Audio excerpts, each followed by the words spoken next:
And now, Global Voice Broadcasting presents Schooled for Success with Houston Gunn. And here's your host, Houston Gunn. Hello everybody, I'm your host of Schooled for Success, Houston Gunn. And not only am I your host, but I'm also the author of Schooled for Success, How I Plan to Graduate from High School a Millionaire. So join me on this journey as we all learn how we can become more successful in life. Hello everybody, welcome to the first episode of Schooled for Success, brought to you by Secured Investment Corp, Private Money Exchange, and Kogo Capital. And I'm your host, Houston Gunn. So what is Schooled for Success? First of all, Schooled for Success is the name of my new book that just released on Halloween, Schooled for Success, How I Plan to Graduate from High School Millionaire. Also, Schooled for Success is my company because I'm an entrepreneur, and that's the whole message of my book, is to really inspire, educate, and excite entrepreneurship in youth and future generations. So I want to give you guys today a little sneak peek of chapter 1 in my book, which is kind of where I got, first of all, challenged to write the book, and where my entire life really turned around and changed. So the title of chapter 1 is A 20,000-Foot Perspective on Life, and it talks about one day in particular. It was when I had to do a job shadow project when I was a freshman in high school. For those of you who do not know what a job shadow project is, it is where you go and shadow somebody in a field of work that interests you. So I decided to job shadow the CEO of Private Money Exchange, Lee Arnold, who has been a mentor to me and my family in the real estate world, and their company is actually the company I did my private money loans through, and I did my first private money loan at age 13.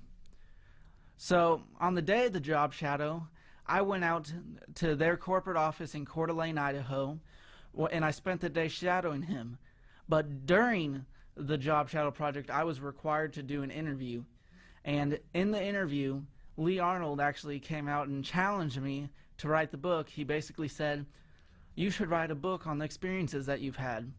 And for you guys today in my podcast, me and Lee Arnold have recreated the job shadow for you.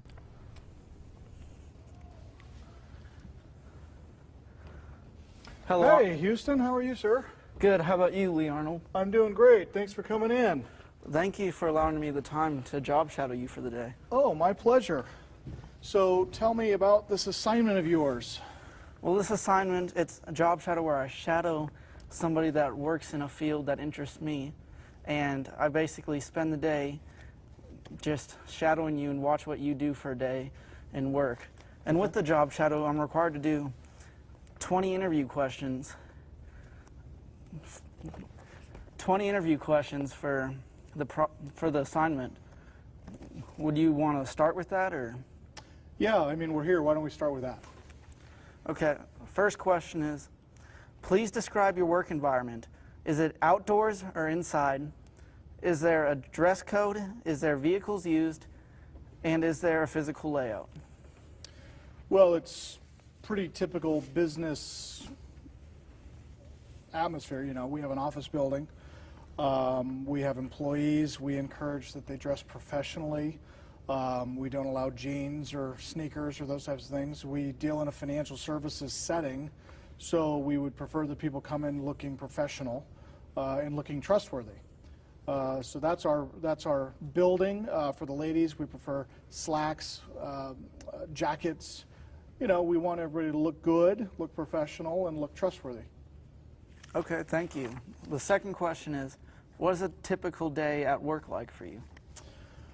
Typical day for me, I'm literally booked. I've got meetings that start at 8 o'clock in the morning, and I usually book in 30-minute intervals. So I'll have a meeting at 8, 8:30, 9, 9:30, a phone call at 10, a meeting at 10:30. I've got to run to a meeting somewhere, an appointment at 11.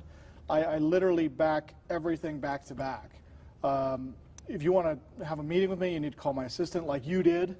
And it took us a couple weeks just to get you scheduled in. So we run things really tight just so we can maximize our day.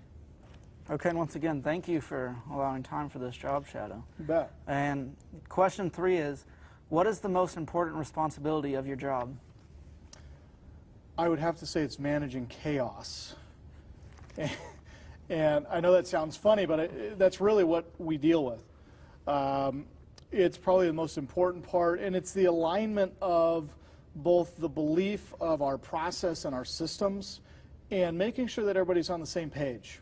You know, when you're dealing with a lot of people, you got to make sure that everybody's kind of working towards the same goals.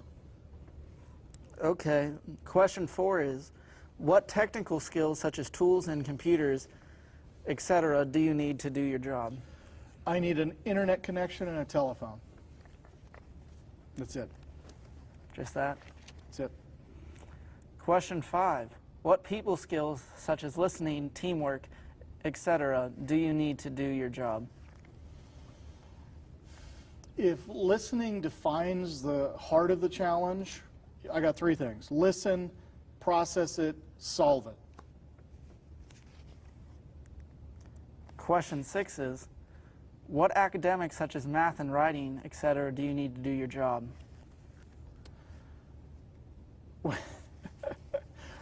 What academics such as math and writing do you need to do your job? You need to be able to speak clearly. You need to be able to write effectively. But beyond that, it's really just dealing with people. Business breaks down to communication, and that's it. So no algebra, pre-calculus. None. As the CEO of a multi-million-dollar company, I can tell you I have never once had to move X anywhere. Wow. Question 7. How do you acquire the skill you've just identified? Education or on-the-job training, etc.? Well, you know, there's a couple of schools of thought there, because I think that for those who have a college degree, they have been given book examples, but it's not real-world examples. And though that's good, I believe that the on-the-job training is the best way to truly gain the skill sets that you need to be successful. So just get in there, get your hands dirty, and start making things happen. That's the best thing you can do. Okay, question 8 is, how has your job changed over the last 5 years? Technology, etc. Has it added new ways of doing business or any new business? How's my job changed? I would say that my job has become less and less hands-on. As the business grows, the need to manage more chaos becomes more of my responsibility. So it used to be that I would spend all day out making sales calls, working with people, putting reports together. But as the business grows, you kind of have to grow with it. So now it's no longer you know, in there actually digging the hole. It's you telling somebody to go dig the hole. So it's now more email, it's more telephone calls, it's more meetings, and it's not nearly as difficult as it used to be from the standpoint of physical labor. I mean, it's mentally exhausting, but physically it's not that bad. Okay, so question 9 is, how do you think your job will change over the next 10 years? Well, I hope it continues to get easier. Question 10, how long have you held your job? Forever.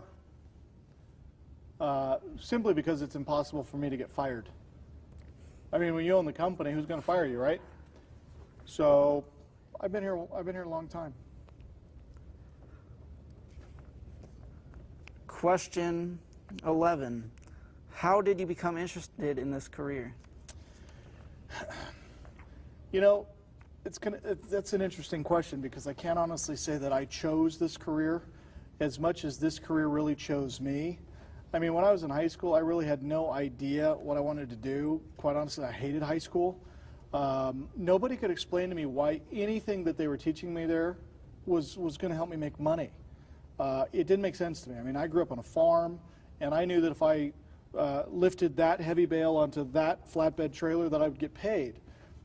Nobody told me how, you know, determining why X needs to go on the other side of the equation or Y equals this, how that was going to put money in my pocket. So to me, it was nothing I could really wrap my hands around. And I'm not trying to talk you out of high school, don't get me wrong. But like I said, this career chose me as I just started looking and reading books and exploring. I determined that I could make a lot more money being self-employed, and I had a lot less risk. And that's contrary to what people think, because they think, oh, if you're self-employed, that's risky. I think working for a boss is risky. I've never walked into my office and been worried about getting fired. I can't say that when I worked at the grocery store years and years ago. Question 12, how did you get your job? Well, you know, I put out some applications. I applied. I really loved my resume.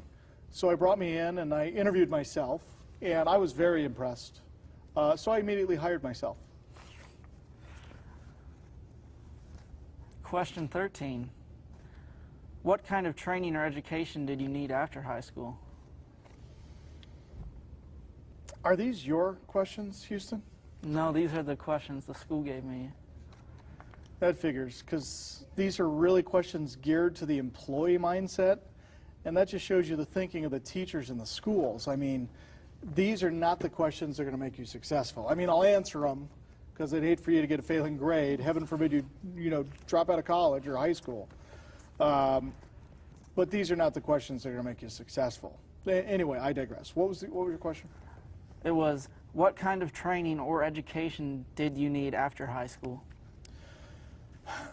I can honestly tell you that after high school, I ventured into community college. I didn't learn anything there. I was working full-time at a grocery store. I learned customer service and the importance of communication to your customers there. But then it was really books. I really love books. I love reading books of other CEOs and successful people, biographies, autobiographies, and learning what other people who've been successful, how they got there. But as far as formal education, I have yet to find any of that that's been helpful. Question 14. What courses did you take in high school that pertained to this position? Oh, that's a great question, because my guidance counselor was adamant that I take advanced chemistry and advanced biology and advanced algebra and advanced calculus. So I did exactly the opposite of that. I actually really enjoyed my senior year of high school because, as I recall, I had entry-level English, I had pre-algebra, because I had failed it 3 times before, so I had to take it again. Then I had wood shop, metal shop, advanced volleyball, and bicycling. And it was a great senior year, let me tell you. Probably didn't get much homework in those classes. No, that's what I enjoyed about it. Question 15. What courses do you wish you had taken in high school? Less of them. Wait. What course? You know, I really wouldn't go back and change anything. Because to change anything would change who I am and what I do now. And I really like who I am, and I really like what I do now. So I have no regrets. I wouldn't do anything different. Okay. Question 16. What is the most interesting thing about your job? You know, for me, I really enjoy the variety and the diversity. I have a pretty good idea what's going to happen when I come in the morning, but, you know, things happen. When you have thousands of employees around the country and you have quite a few employees and there's a lot of moving parts, you never know what you're going to deal with. And to me, I like that it's constantly moving. I get bored very easily. So I like things that move quick, and it never gets boring. It's fun. Question 17. What is the salary range, low and high, for this job? The salary range, low and high, for this job. Well, you know, it can literally be negative to infinity or it can be positive to infinity, but that's the best part. I mean, you choose. You get to decide how much money you're going to make. And again, you need to, like, fire your teacher because these questions are horrible. These questions are so much geared to the employee-minded person because as an employee, you show up, they tell you, well, this job pays $12 an hour. There's nothing you can do about it. You're getting $12 an hour. As an entrepreneur, you decide. If you want to make $1 million a year, Go make $1 million a year. You want to make 10 million? Go make 10 million. There's no limit, except on how much time, energy, and effort you put into it. So you have more control over what you... Total control. And where people have heard that being self-employed is risky, it's because they have total control and they do nothing. So if you do nothing, you'll make nothing. If you work hard and you work diligently, you'll make a lot. Question 18. Have you always known that this was the job for you, and how? No. Question 19. What advice would you give someone who wants a job like yours? You know, I would say don't give up, because failure is sometimes necessary and encouraged when you're getting started.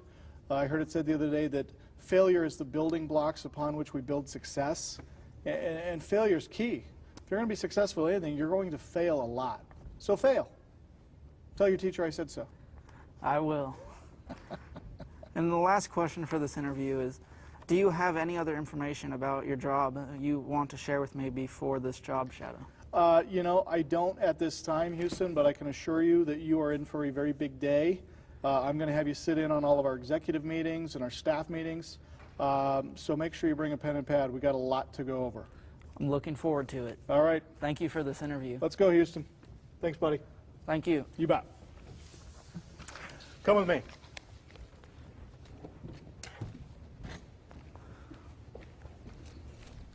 And that day was the moment when my life took a 180 degree and where I got a real 20,000 foot perspective on life. I also have a video of him challenging me to write the book that I'd like to share with you here today. We have a lot of fun. Hey guys, I got to tell you, I really love what I do, and one of the reasons is I get to see people transform and people's lives changed.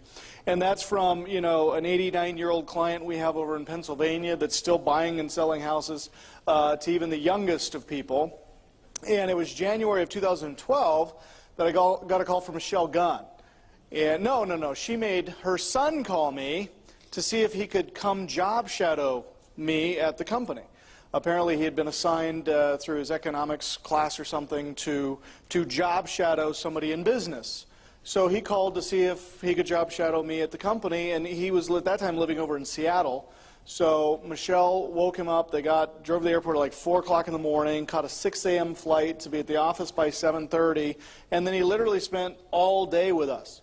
And in the interview process, he was asking me questions about entrepreneurialism and how I got started and all of these things. And when it was all done, I challenged him to write a book. I said, you know what you're doing here is pretty impressive. I would like you to write a book. So we wrote down a date and time that we would write a book, and we are very close to approaching that day and time, and it looks like he's going to hit the mark.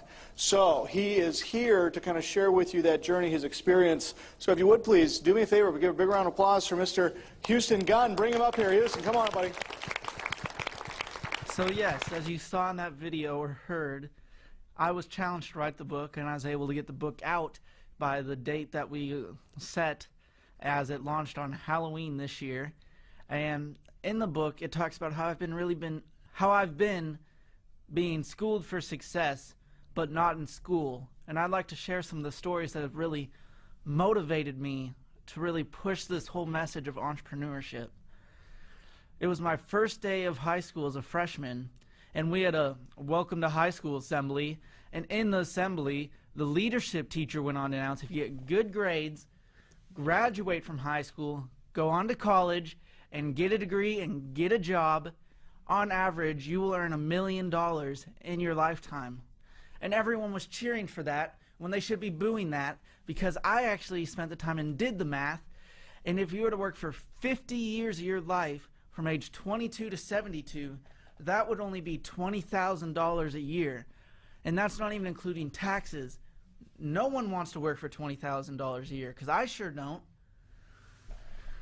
And that's really where I set the goal of how I plan to graduate from high school millionaire, because not only me, but everyone should be worth more than $1 million in our lifetime. Another story that happened was in my freshman year in my 9th grade honors English class. we had to write a 1,000-word essay on a topic of our choice. And what topic did I choose? I chose the topic of first trust deed lending. However, my topic was rejected by my teacher because my teacher said, "You cannot fill 1,000 words on first trust deed lending." And I said, "Sure I can." But she said no, I could not do the topic, so she assigned me a topic of advertising towards males. And I sure didn't want to do that, because if I can't fill 1,000 words on first trust deed lending, how am I supposed to fill 1,000 words on that? So I had to choose a topic at the very last hour because I had to, and I put it together overnight. And let's just say I'm a junior in high school right now taking freshman English. So that's right, I failed that class. My teacher failed me. So a little bit more about the book. It took me 14 months to write it, and I actually started writing it when I was 14 years old. And it shares several more stories, and it's really meant to inspire, educate, and excite entrepreneurship in the youth and future generations. And I'm also very honored to say that my book has been endorsed by the one and only Donald Trump. And I believe that although entrepreneurship may not be for everyone, everyone should have the opportunity to experience being an entrepreneur. So once again, I want to thank my sponsors, Secured Investment Corp, Private Money Exchange, and Kogo Capital. And here's a little bit more about Kogo Capital. We have more capital than we have loans to put it into. So I'm here hoping that investors will see this and say, wow, finally a place I can go to get the funding to buy real estate. You know, you've all seen the infomercials on TV, no money down real estate. Well, that's a real possibility. KogoCapital.com. For anybody that goes to that site right now, I've got a $1,000 gift that I will email out to them. It's one of our foreclosure training courses where we'll teach them how to buy short sales and foreclosures in this market. And as a matter of fact, I believe we have a call coming in from Lee Arnold himself. Hi, Lee. How are you doing? I'm good. How are you? Great. I was wondering if you could maybe just, for everyone watching or listening, go into a little bit of how private money lending works and what Private Money Exchange actually does. Okay. Well, first of all, Houston, thanks for having me here. I'm excited. Congratulations on all your success on the book. That's fantastic. Thank you. That's just, and for all of those of you that are attending here, I just want to say hello.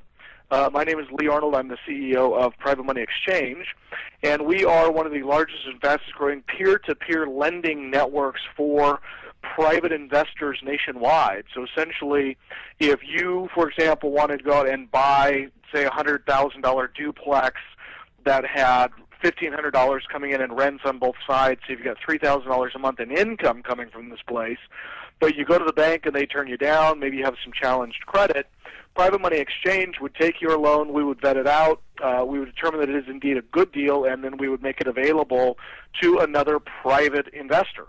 That private investor could then fund the $100,000 purchase on your behalf.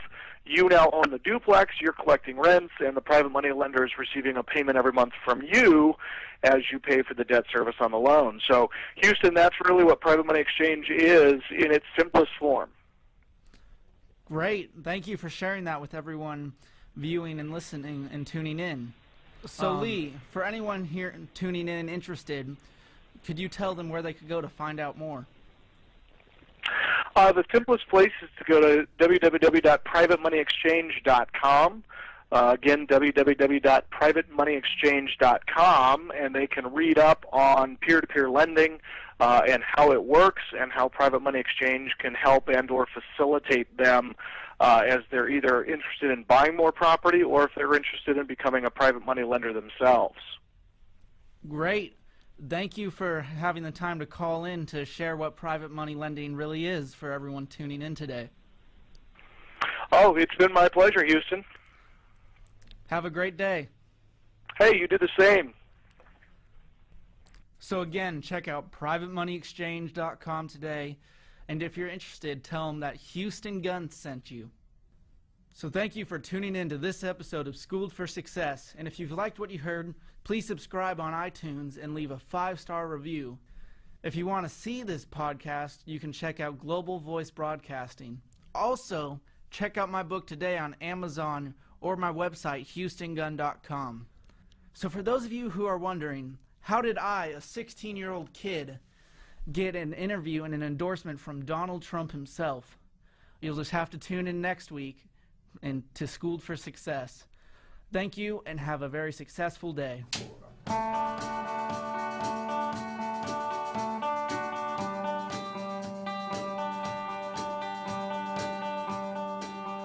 Houston's got a new book out, and even more impressive is the people that are endorsing the book. One of these people is Donald Trump. How in the world did you get Donald Trump to endorse your book? Just asked. Yeah? Because that's one of the message actually in the book is you don't know if you don't ask, and you should always ask for what you want, because a no is better than nothing at all. One of the most inspirational things to me about Houston Gunn is usually kids his age are looking to other people to inspire them. Houston is actually inspiring other kids that are his age, and that is extremely rare. Well, I wrote my book, Schooled for Success, How I Plan to Graduate from High School Millionaire, because I wanted to inspire entrepreneurship in youth and future generations to come. Because with my experience in the schools the whole message is get good grades, go to college, and get a job working for somebody else. And like what my grandma always told me is when you work for others, you make them rich. When you work for yourself, you make yourself rich. And I'd say entrepreneurship, just the message of it, is really lacking in schools.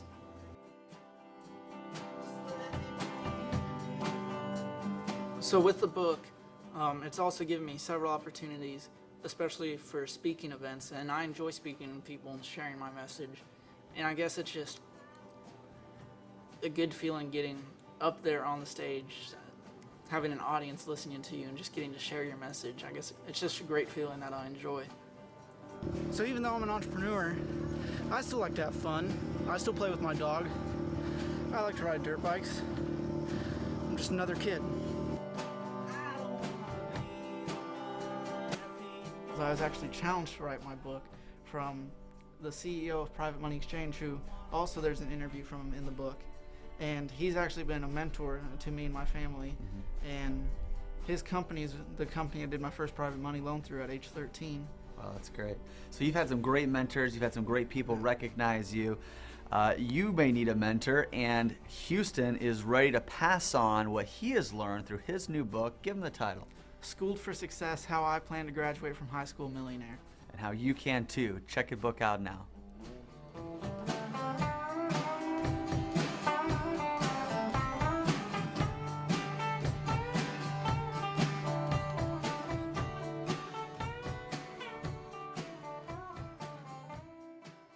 This has been a Global Voice Broadcasting production.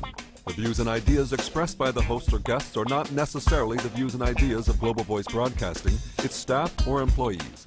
For more information on how you can have your own show on the GVB network, please visit our homepage at gvbradio.com. That's gvbradio.com.